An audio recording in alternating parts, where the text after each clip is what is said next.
오늘 한 가지 질문으로 시작해 보겠습니다. 여러분, 하나님이 주시는 은혜가요, 차별이 있습니까? 없습니까?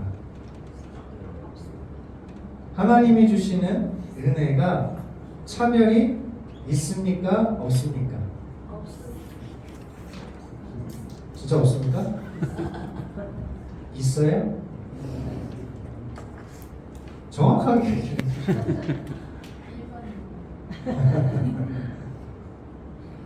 하나님의 주시는 은혜가 차별이 없다라고 말씀하시는 분들, 생각하는 분들은 예수 그리스도의 믿는 믿음으로만 구원을 받는다, 아마 그 구원에 대한 부분으로 생각을 많이 하실 것 같습니다. 그런데 성경 말씀을 보면요, 성경의 인물들을 보시면 하나님이 주시는 은혜가 차별이 있는 것처럼 우리가 생각할 수 있는 부분들이 많이 있습니다. 예를 들어 볼까요? 남유다에 선한 왕들이 많이 있거든요. 때로는 하나님을 열심으로 섬겼던 왕들이 있습니다. 근데 말년에 그 왕이 하나님을 온전히 섬기지 못하고 마지막 때에 그가 하나님을 버리고 때로는 자기를 높임으로 말미암아 하나님의 재앙이나 심판을 받는 경우들이 있습니다. 평생에 하나님을 온전히 섬겼고 예배했고 영광을 돌리는 시기가 훨씬 많았죠. 그런데 마지막에 그 한때를 잘못했다고 해서 하나님이 재앙을 내리고 심판을 내리시는 경우를 우리가 볼 수 있습니다. 북이스라엘 한번 볼까요? 우리가 너무나 잘 아는 악한 왕의 대명사인 아합을 보십시오. 그에게는요, 단 한 번도 하나님을 높이거나 섬긴 적이 없었습니다. 바알, 아세라 우상을 너무나 잘 섬겼던, 그야말로 다른 모든 여태까지의 왕들의 죄를 가볍게 여겼던 그런 왕 아니었습니까? 근데 그가 마지막 때에 나봇의 포도원의 사건으로 말미암아 엘리야를 통해 심판을 받을 것이라는 메시지를 받고 나서 그가 굵은 베옷을 입고 금식하면서 풀에 죽어서 다니거든요. 그랬더니 하나님이 뭐라고 이야기하시냐면, 아합 왕이 내 앞에서 겸비함을 보느냐? 그러면 내가 아합 때가 아닌 그 후대에 내가 재앙을 내리겠다라고 심판을 연기하십니다. 우리가 한번 생각해 볼까요? 내가 평생 주를 위해 열심으로 헌신하고 충성했어요. 그러면 한 번 잘못했으면 그 한 번 정도 눈 감아줄 수 있는 건 아닐까요? 그 사람이 평생 악한 일을 했습니다. 그로 인해 수많은 사람들이 핍박받고 죽고 좌절하고 낙심하고 우상을 섬기고, 근데 마지막에 딱 한 번 그렇게 겸손함을 겸비했다고 심판을 연기하신다? 불공평한 것 같아요. 하나님이 우리에게 주시는 은혜는요, 차별이 있습니다. 근데 중요한 건 뭐예요? 왜 우리가 그 차별에 대한 부분을 기억하지 못하냐라는 거죠.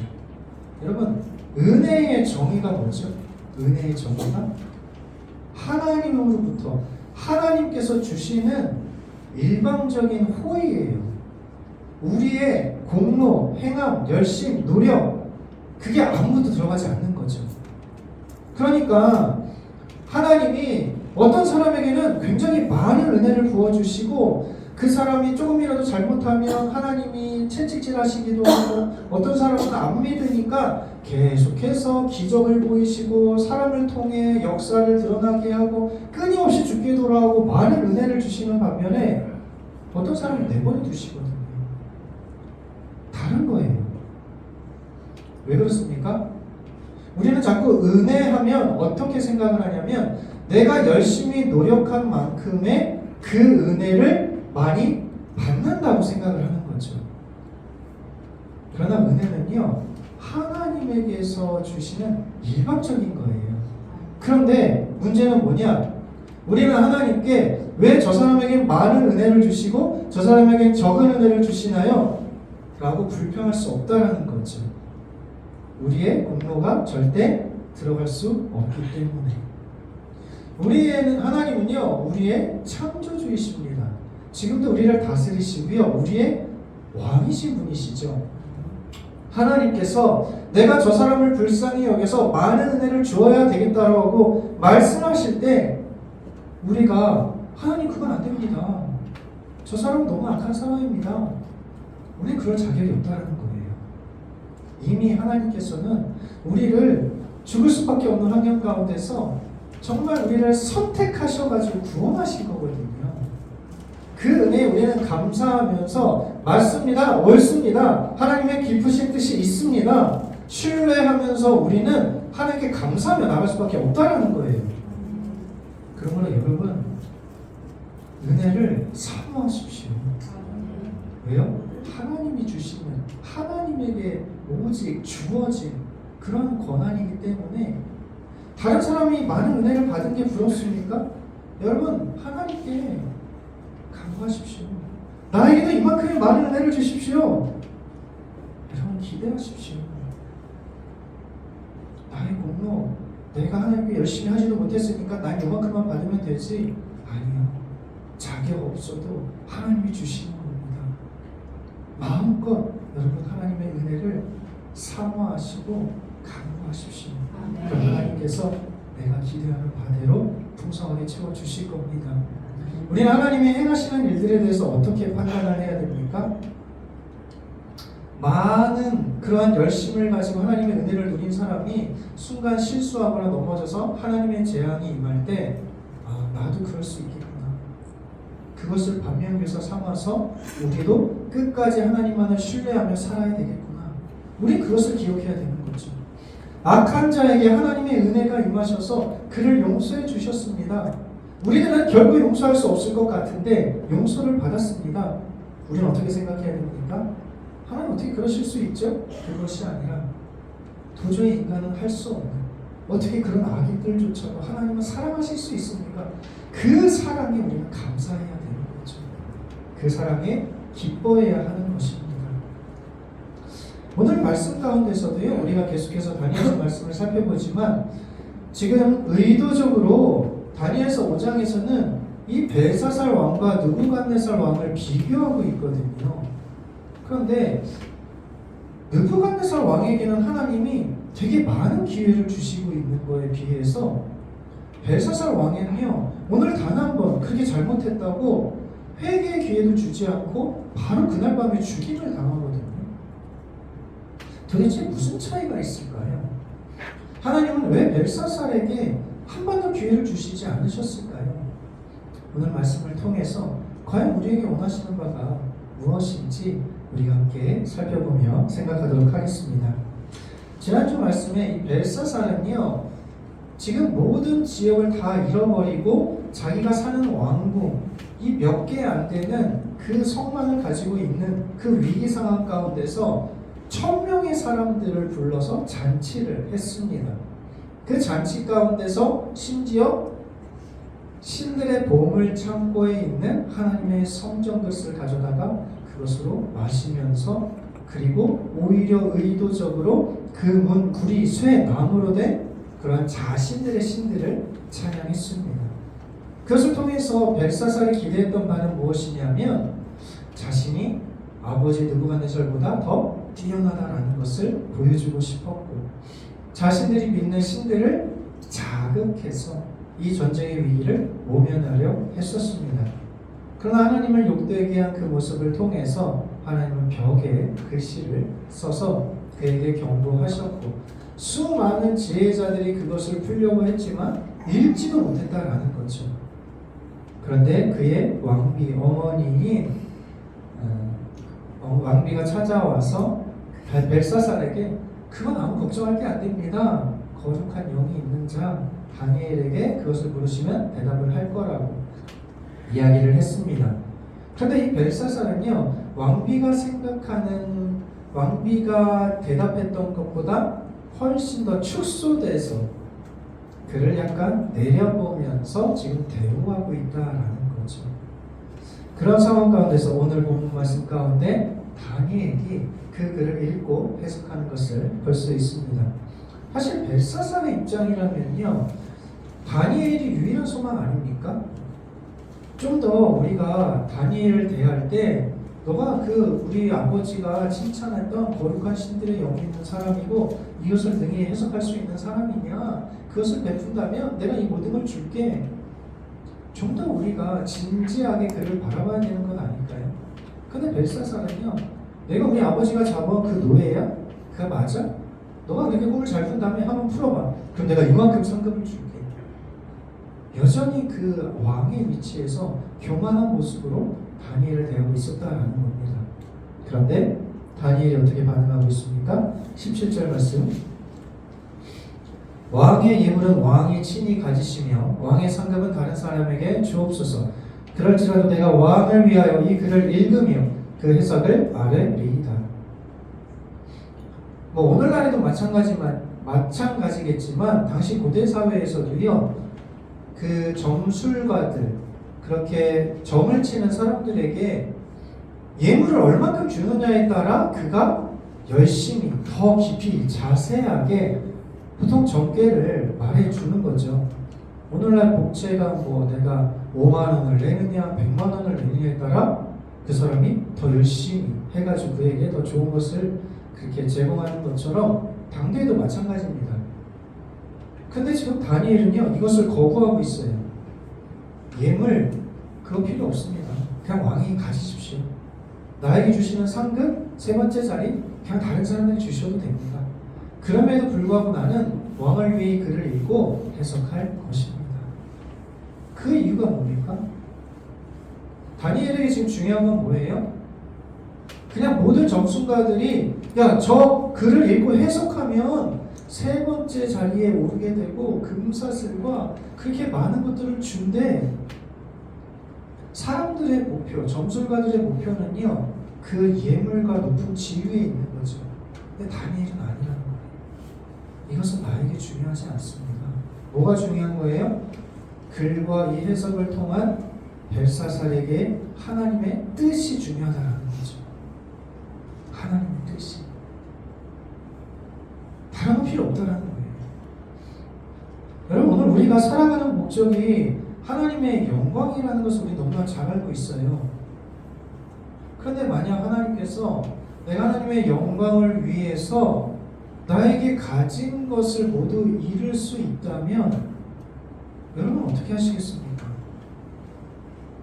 나는 하나님의 영광을 위해 살아간다고 하지만 정작 그것을 통해서 우리는 더불어 하나님의 축복도 받고 같이 나도 높아지는 그것을 우리는 기대하고 있지 않습니까?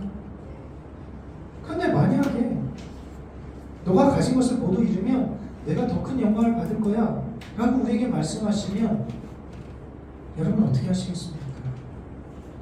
하나님, 내가 그래도 좀 먹고 살아야 되니까 반만 가져가시고 이번에는 내가 반만 주께 영광 돌리겠습니다.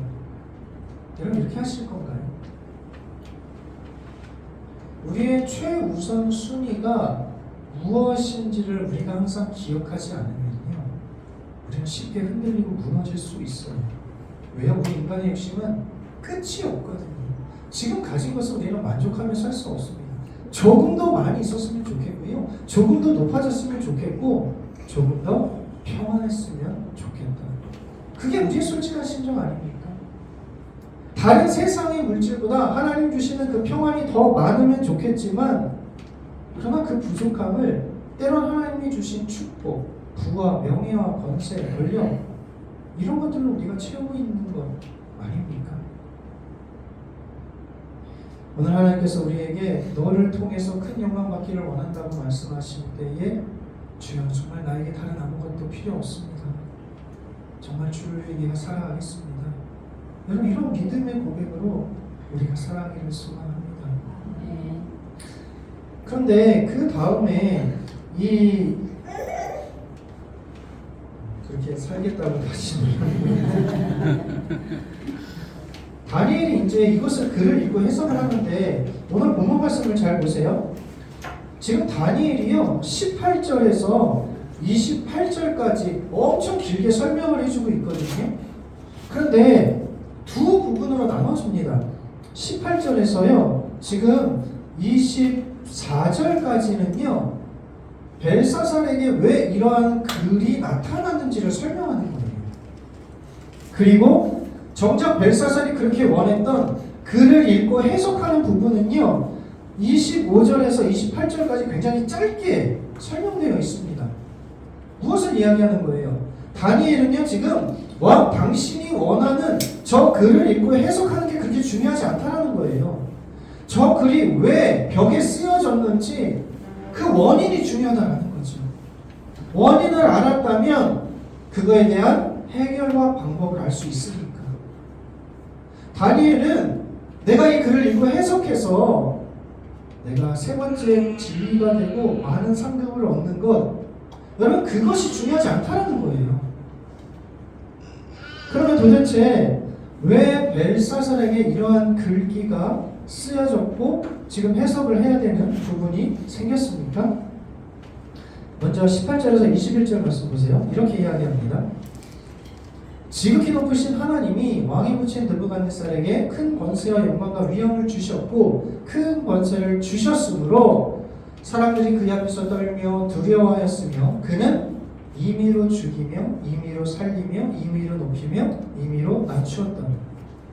그가 마음이 높아지며 뜬이 완악해 하여 교만을 행함으로 왕위가 폐하가 되었고 영광도 뺏겼고 그래서 사람 중에 쫓겨나서 소처럼 뿔을 뜯어먹고 지극히 높으신 하나님께서 무엇을 그에게 말씀하신 겁니까? 사람 나라를 다스리시며 자기의 뜻대로 누구든지 그 자리에 세우시는 줄을 알기에 이르렀나이다. 느부갓네살 왕에게 당신이 존경하는 아버지 느부갓네살이 이러한 모습이 되었다라는 것, 그러니까 당신이 너무나 잘 알고 있지 않습니까? 지금 그것을 먼저 이야기하고 있는 거죠. 하나님이 지금 느부갓네살 왕에게 권세를 주셔서 그가 마음껏 할 수 있었습니다. 그가 다시 돌아올 수 있었습니다. 지금 그것을 이야기하는 거죠.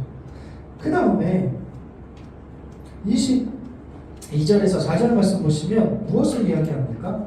벨사살 왕이요. 그 다음에 이제 벨사살 왕에게 책망하듯이 이야기해요.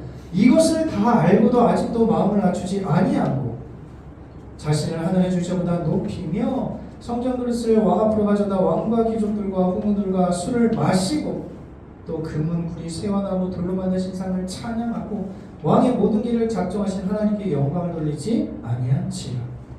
24절에 그러므로 이 손가락이 그를 기억하였나이다. 지금요 22절 24절 말씀 보시면요 굉장히 강한 어조로 이야기하고 있어요. 그런데 느부갓네살 왕에게 했던 다니엘의 조언과요 지금 이 벨사살에게 하는 조언이요 좀 달라요. 느부갓네살 왕에게는 굉장히 격식이 있고 겸손한 모습으로 두려움과 떨림으로 이야기를 했거든요. 그런데 지금 벨사살에게는요 굉장히 강하고 단단한 그런 어조를 사용하고 있다는 거예요. 왜 이런 차이가 일어났을까요? 느부갓네살은 너무나 높은 업적을 했고 이 사람은 많은 업적을 남기지 않았기 때문에 그랬을까요?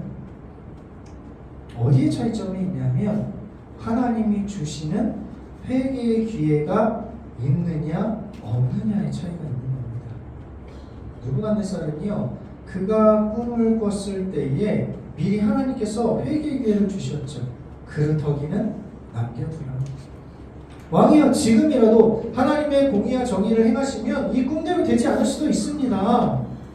근데 왕이 말을 듣지 않아도 결국 하나님께서 말씀하신 대로 되더라도 어떻게 해요? 그토기는 남겨두셨다는 거죠. 회개의 기회가 있는 거예요. 그러니까 느부갓네살에게 다니엘은 이야기할 수 있는 거죠. 왕이시여 제발 이 어려움 당하지 마시고 좀 회개하고 하나님을 믿고 나아가십시오. 그럼에도 불구하고 여전히 그가 순종하지 않아도 하나님이 희망을 남겨두셨다는 거죠. 근데 지금 벨사살은 어때요? 회개의 기회가 없어요. 뭐라고 이야기해요? 하나님이 당신의 나라를 메대와 바사로 넘길 것입니다. 회개의 기회가 없어요. 안타까운 거죠. 더 이상 하나님께서 그렇게 확증하셨기 때문에 이루어진다는 거예요. 여러분 그러면 왜 벨사살에게는 하나님이 회개의 기회를 주시지 않나요? 느부갓네살에게는 지금 그렇게 많은 기회들, 품목을, 두 번의 꿈, 그걸 통해서 하나님을 높일 수 있도록 심지어 소처럼 풀을 먹다가 다시 회복시켜주는 많은 기회를 주셨는데 벨사살에게 주시지 않잖아요. 왜 그럴까요? 이것을 통해서 하나님께서 원하시는 부분이 무엇입니까? 우리에게 느부갓네살에 대해서 이미 그가 충분히 경험할 수 있었다라는 거죠. 하나님을 잘할 수 있는 환경을 제공했다라는 거예요. 그러니까 다니엘이 뭐라고 얘기했을까? 이 모든 일을 다 알고 있지 않습니까? 당신이 그렇게 존경하는 아버지 느부갓네살, 그가 어떻게 하나님을 높였는지 어떤 일을 경험했는지 알고 있지 않습니까? 그런데 그럼에도 불구하고 어떻게 그럴 수 있냐라는 거죠. 에스겔서 16장 말씀 보시면요, 특별히 46절 보면 이렇게 이야기합니다. 지금 남유다에게 하나님이 뭐라고 이야기하시냐면, 내 형은 딸들과 함께 내 왼쪽에 거주하는 사마리아요, 북이스라엘 사람들을 이야기합니다. 내 아우는 누구냐면 딸들과 함께 내 오른쪽에 거주하는 소돔이라. 아브람 때 멸망당했던 소돔성이라고 이야기하고 있어요, 남유다가. 그런데 51절 2절 말씀 보세요. 뭐라고 이야기하냐면, 사마리아는 내 남유다의 죄의 절반도 범하지 않았다. 내 모든 가증한 행위로 말미암아 내 형과 아우를 의롭게 하였느니라. 내가 그들보다 더욱 가증한 범죄를 함으로 너보다 의롭게 되었나니 내가 형과 아우를 의롭게 하였다. 무슨 말이에요? 남유다의 죄가 너무나 가중하고 커서 오히려 북이스라엘 사람들, 멸망당한 소돔 땅의 사람들이 의롭게 보인다는 거예요. 그런데 실질적으로 정말 그렇습니까? 소돔 땅은 하나님을 경외함이 1도 없었죠. 불과 유황으로 최초로 멸망당한 땅 아닙니까? 북이스라엘은요, 단 한 명의 선한 왕이 없었어요. 하나님 온전히 예배한 자가 없었습니다. 근데 지금 하나님 뭐라고 이야기하세요? 남유다, 너희 죄가 더 커. 너희가 북이스라엘보다 소돔 땅보다 더 악하고 나쁜 놈이야. 이렇게 이야기하고 있어요. 그 이유가 뭐예요? 이미 저것들을 보게 하셨습니다. 경험하게 하셨으니까 너희는 그렇게 하면 안 된다는 거죠. 이미 너희는 소돔 땅의 멸망을 알고 북이스라엘 멸망당한 것을 너무나 잘 알고 있으면서 어떻게 너희는 내가 그것을 본보기를 보여줬음에도 불구하고 너희가 동일하게 그런 일을 행할 수 있어? 너희는 더 악해. 너희 남유다에게 베푼 하나님의 은혜가 만약 북이스라엘에게 소돔 땅에게 임했다면 더 많은 사람들이 잘 믿고 예배하지 않았을 것 같니? 하나님 그렇게 이야기하시는 거예요. 여러분, 오늘 우리도 마찬가지예요. 우리는 지금요, 하나님보다 더 많이, 다른 세상에 믿지 않는 사람들보다 더 많이 우리는 하나님의 축복을 받고 때로는 하나님의 영광을 위해서 많이 충성하고 봉사하고 헌신하죠. 그러니까 세상에 믿지 않는 사람들보다 분명 우리는 더 많은 축복을 받았고요, 더 많은 상급을 받는 게 당연해요. 그런데 하나님에 대한 심판과 하나님의 그런 재앙은 상대적으로 덜 받을 것이라고 생각을 하는 거죠. 왜요? 내가 이만큼 지금 했으니까. 근데 중요한 건 뭡니까? 하나님은 우리에게 너무나 많은 것을 알게 하셨고요, 보게 하셨고요, 경험하게 하셨어요. 그런데 그럼에도 불구하고 우리가 여전히 그렇게 하나님의 재앙과 심판을 받은 사람들과 동일하게 살고 있다면 하나님이 우리에게 주시는 재앙과 심판이 더 무거울 수 있다는 거예요. 이게 지금 하나님이 이 벨사살을 통해서 우리에게 말씀하시는 거예요. 너 이미 느부갓네살을 통해서 다 알고 있잖아. 그런데 왜 너는 여전히 하나님을 섬기지 않고 있어? 예배하지 않고 있어?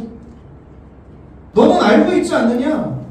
너에게 준 축복, 하나님의 살아계심, 하나님의 영광, 너에게 그렇게 많이 주었는데 너가 믿지 않는 자들과 동일하게 그런 죄를 짓고 있어? 하나님의 심판이 더 무거울 수 있다는 거예요. 오늘 우리는 이것을 기억해야 됩니다. 그래서 오늘 우리가 다른 믿지 않는 자들에게 내려진 하나님의 심판, 때로는 열심히 믿는 자에게 내린 하나님의 축복, 여러분 우리 그것을 바라보면서 반면교사 삼고 본으로 삼아야 되는 거죠. 그래서 우리에게 주어진 하나님의 심판이 나에게도 주어질 수 있다는 것, 이것을 우리는 기억하면서 겸손함으로 나아가야 됩니다. 하나님께서 우리에게 많은 것을 보게 하시고 경험하게 하셨다라는 것, 여러분 그 일들이, 그 재앙과 심판이 나에게 아직 오지 않은 것일 수 있다는 거예요. 회개의 기회를 여전히 주시고 있고 여전히 하나님의 은혜로 덮어주시고 있는 것이지 내가 잘한 것이 뭐가 있습니까? 사랑하는 성도 여러분, 오늘 우리가 하나님을 열심히 믿고 우리에게 믿음을 더 허락하셨습니까? 너무 감사하면서 그 주신 은혜와 믿음만큼으로 우리가 살아가야 됩니다. 그러나 내가 다른 사람과 비교해서, 세상에 믿지 않는 자들과 비교해서, 나보다 덜 열심히 하는 사람들과 비교해서 나는 이 정도는 괜찮다라고 생각하시면 안 됩니다. 하나님이 많이 은혜를 부어주신 만큼의 그 은혜대로 여러분 더 큰 주의 영광을 위해서 살아가시기를 간절히 소망합니다. 이제 다니엘이요, 이제 벽에 쓰인 글씨를 읽고 해석을 하죠. 25절에서 8절 말씀 보세요. 기록된 글자는 이것이니 메네 데겔 우바르시니라. 그를 해석하는데, 메네는 하나님이 이미 왕의 나라의 시대를 세워서 그것을 끝나게 하셨다 함이요, 데겔은 왕의 저울에 달아보니 부족함이 보였다 함이요, 베레스는 왕의 나라가 나뉘어서 메데아 바사 사람에게 중과되었다 함이니이다 하니. 지금 이거를 해석했습니다. 어떻게 해석했냐면요, 참 재밌어요. 메네 데겔 우바르신 10글자인데 4단어로 되어 있습니다. 메네 데겔 우바르신.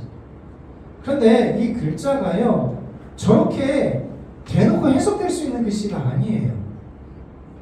먼저 첫 번째로요, 이 메네 데겔 우바르신은요, 단어의 조합으로 읽을 수 있습니다. 글을. 자리 보시면요, 벽에 메네 데겔 우바르신, 저렇게 쓰여진 건데, 아무도, 왜 모든 점성술가들과 수많은 사람들이 저 글을 읽지 못했는가? 저 글 자체가 단어로만 쓰여질 수 있고 때로는 동사처럼만 쓰여질 수 있기 때문에 그렇습니다. 첫 번째 보시면요, 메네를요, 이 단위를 측정하는 측정의 단위로 만약에 생각한다면 문화라고 해석할 수가 있어요. 그리고 데겔은 세겔, 이거 역시 측정하는 단위거든요. 우바르신, 우가 그리고 라는 뜻이에요. 바르신은 베레스, 나뉘다, 절반이다, 이런 의미가 있습니다. 그러니까 단어로만 읽으면 저게 무슨 뜻이냐면 한 문화 한 세겔 그리고 반. 이게 무슨 뜻이에요? 이해할 수 없는 거예요. 그죠? 그런데 저것을 단어로만 해석을 한다면 한 문화에 대한 부분을 기대했더니 하나님의 관점에서, 그런데 벨사살은 한 세겔이었다. 그러므로 그가 반이 되었다. 반으로 나눠질 것이다. 이런 의미로 해석이 될 수 있다라는 거죠. 동사처럼 읽어볼까요? 메네는요, 이제 개수하고 개수하다, 그런 의미로 쓰여질 수 있습니다. 데겔은 무게를 달다라는 의미로 해석할 수 있고요. 바르시는 둘로 나뉜다. 그래서 이것을 동사처럼 읽으면 개수하고 개수에서 무게를 달아보니까 무게가 반으로 나뉘었다. 이렇게 해석될 수 있는 거예요. 근데 이것을 다른 사람이 어떻게 이것을 해석할 수 있겠습니까? 못하는 거죠. 그래서 이 글에 대한 부분을 벨사살 왕에 맞게 지금 다니엘이 해석하고 있는 거죠. 당신에게 하나님이 원하신 것은 문화다. 그런데 개수하고 개수에서 무게를 달아봤더니 지금 당신은 세겔밖에 되지 않습니다. 이 문화는요, 세겔의 약 50배 이상의 값어치가 있는 값입니다. 그러니까 하나님의 기대치에 대해서 저울을 달아봤더니 벨세설이 턱없이 부족한 거죠. 그래서 당신이 이제 나눠질 것이다. 그렇게 지금 해석을 한 겁니다. 중요한 건 뭐예요? 벨사살이 그 다음에 어떻게 반응했냐가 중요하겠죠. 29절 말씀 보십시오. 벨사살이 어떻게 했습니까? 다니엘에게 자주색 옷을 입히게 하며 금사슬을 옥의 목에 걸어주고 그를 위하여 조서를 내려 나라의 셋째 통치자로 삼으니라. 만약 이 다니엘의 해석을 들으면 여러분 어떻게 반응해야 되는 거예요? 아, 정말 하나님이 누구에게든지 자기에게 원하는 사람에게 그렇게 권한을 주실 수 있는 분이구나. 하나님을 높였어야 되면 내가 그렇게 하지 못했네. 하나님의 심판으로 내가 이제 메데바사 왕국의 나라를 빼앗기겠네. 어떻게 해야 되지? 그럼 이제 내가 무엇을 해야 돼? 여러분 이렇게 나와야 되는 거 아닙니까? 아, 내가 교만했어. 그럼 내가 이제 어떻게 해야 돼? 그런데 지금 벨사살이 어떻게 이야기하고 있어요? 야, 너 글 잘 읽고 잘 해석했네. 그럴듯해. 야, 약속한 대로 얘한테 그 예물을 줘. 다른 사람의 일처럼 이야기하고 있는 거예요. 여전히 교만해서. 지금 무엇을 붙잡고 나가야 됩니까? 19절 말씀 보세요. 지금 하나님이 느부갓네살에게 어떤 권세를 주셨습니까? 임으로 죽이며 임의로 살리며 임의로 높이며 임의로 낮추었더니 그러한 권세를 주신 하나님께서 어떻게 하실 수 있는 거예요? 벨사살을 죽일 수 있고 살릴 수 있고 높일 수 있고 낮추실 수 있는 분 아닙니까? 그러니까 이러한 말을 들었을 때, 해석을 들었을 때, 그러면 내가 지금 죽게 생겼지만 다시 살릴 수 있는 그 하나님께 내가 나아가야죠. 기대해야죠. 의지해야죠. 이 말씀은 이미 신명기 그리고 사무엘상 말씀을 통해서 하나님께서 하신 말씀입니다. 신명기 32장 39절에 이렇게 이야기하시죠. 이제는 나 곧 내가 그인 줄 알라. 나 외에는 신이 없도다. 나는 죽이기도 하며 살리기도 하며 상하기도 하며 낫기도 하나니 내 손에서 능히 빼앗을 자가 없도다. 하나님이 친히 스스로 죽이기도 살리기도 상하기도 낫게 하시는 분이라 말씀하셨습니다. 또한 한나의 고백을 통해서 이렇게 이야기하죠. 사무엘상 2장 6절 7절 여호와는 죽이기도 하시고 살리기도 하시며 수월에 내리기도 하시고 올리기도 하시는구나. 여호와는 가난하게 하시고 부하게 하시며 낮추기도 하시고 높이기도 하시는도다. 지금 현재 상황에서 벨사살이 할 일은 뭐예요? 당신의 나라가 이제 뺏길 겁니다. 당신 이제 죽었습니다. 그러면 내가 어떻게 해야 되지? 내가 교만했네. 느부갓네살은 하늘의 하나님만을 높였어야 되는데 내가 그렇게 하지 못했어. 나를 좀 불쌍히 여겨줘. 내가 어떻게 해야 돼? 하나님 나에게 한 번의 기회를 주십시오. 그걸 붙들고 나가야 되는 거 아닙니까? 그가 끝까지 죽을 만큼의 지켜야 할 자존심이 남아있는 거예요. 이 열왕기하 5장 말씀 보면요, 아람의 군대장관 나아만의 이야기가 나옵니다. 그가 그렇게 아람 군대 장관으로서 큰 일을 했지만 나병이 있었죠. 그런데 이스라엘에서 잡아온 어린 소녀 하나가 이렇게 이야기하는 거예요. 안타깝게, 아이고 우리 나아만 장군이 그 엘리사 앞에 쓰면은 너무나 좋겠습니다. 그거 고칠 수 있습니다. 나아만이 그 어린 소녀의 말 하나를 붙잡고 나아가거든요.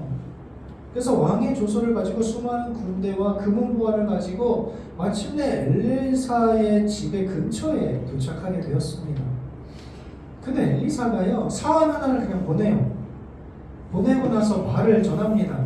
저기 요단강 가서 7번 물에 잠그라. 그러면 날 것이다. 나아만이 너무나 기가 막힌 거죠. 내가 아람 군대의 장관이고 엄연히 왕의 조서를 가지고 정식으로 방문한 사절단이고, 근데 나와 보지도 않고 사원을 보내서 지금 나보고 저 더러운 물에 7번 씻으라고? 화가 치솟았어요. 내가 돌아가면 곧 전쟁이야. 근데 지금 그 다음에 사원들이 뭐라고 이야기합니까? 5장 13절 말씀 보시면 그의 종들이 나와서 말하여 이르되 내 아버지요, 내 아버지요, 아버지, 당신의 이웃보다 더 큰 일 하라고 하면 당신은 행하지 않았겠습니까?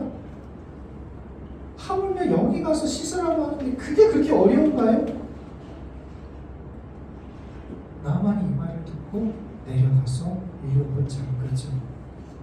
그래서 깨끗하게 나병이 회복되었습니다. 그럼 무슨 자존심이 있어요 여기서? 목적이 뭐예요? 나병 치료 아닙니까? 여기 와서 내가 존경받는 거예요? 높임을 받는 거예요? 아니죠.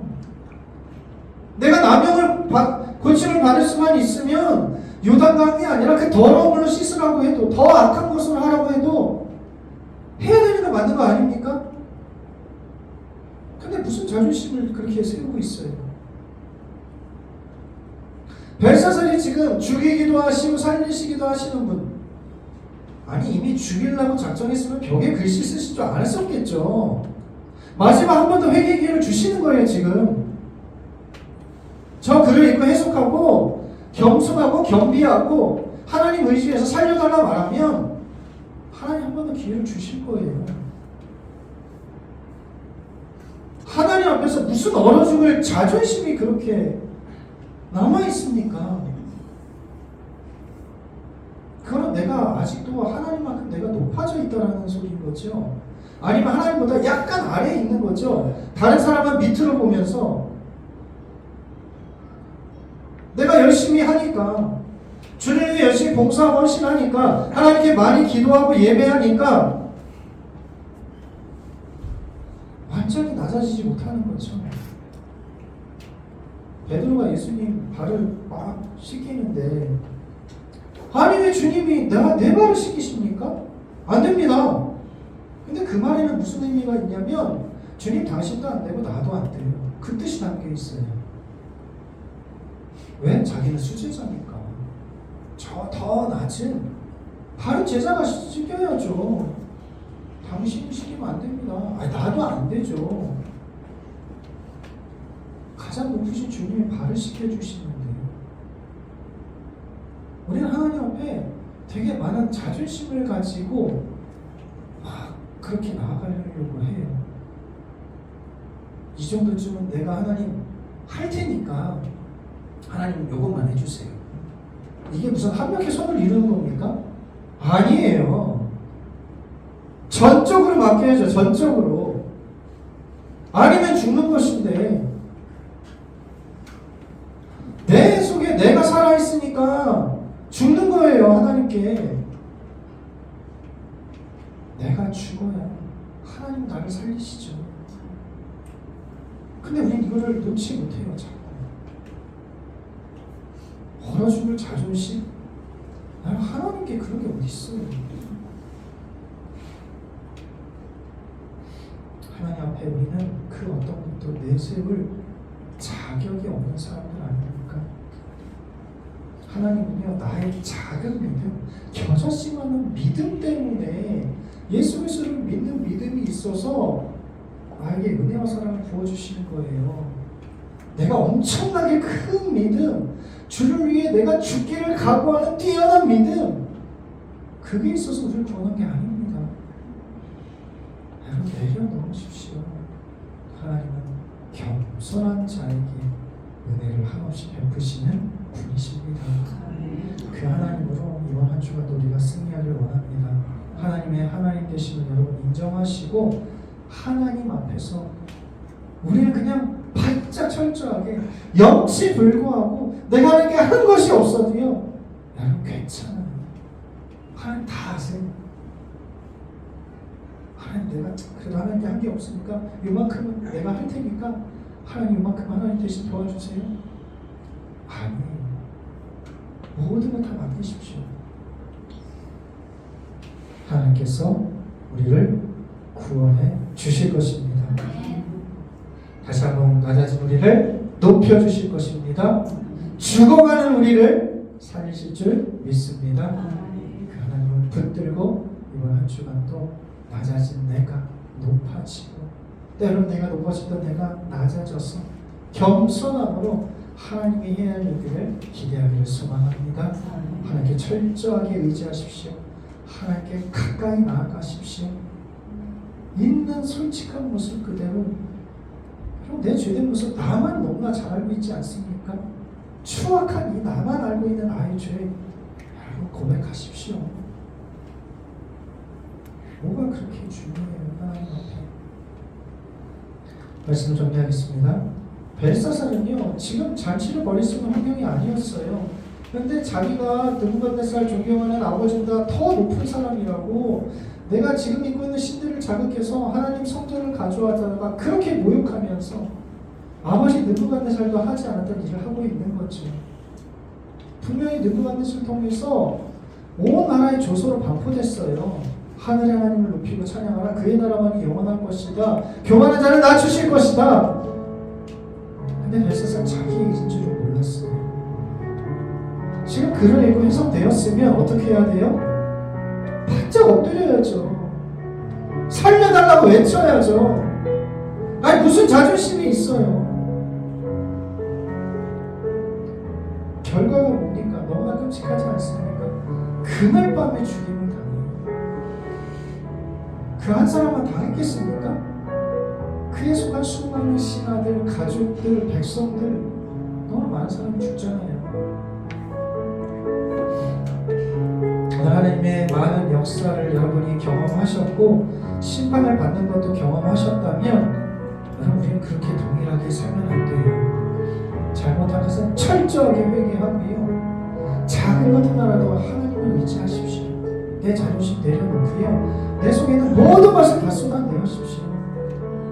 그러면 하나님께서 하나님 원하시는 뜻대로 우리를 마음껏 사용해 주실 것입니다. 내가 자격이 있어서가 아니라 부족하지만 그 부족함을 하나님께서 기뻐 받으시고 우리를 통해 영광 받아 주실 줄 믿습니다.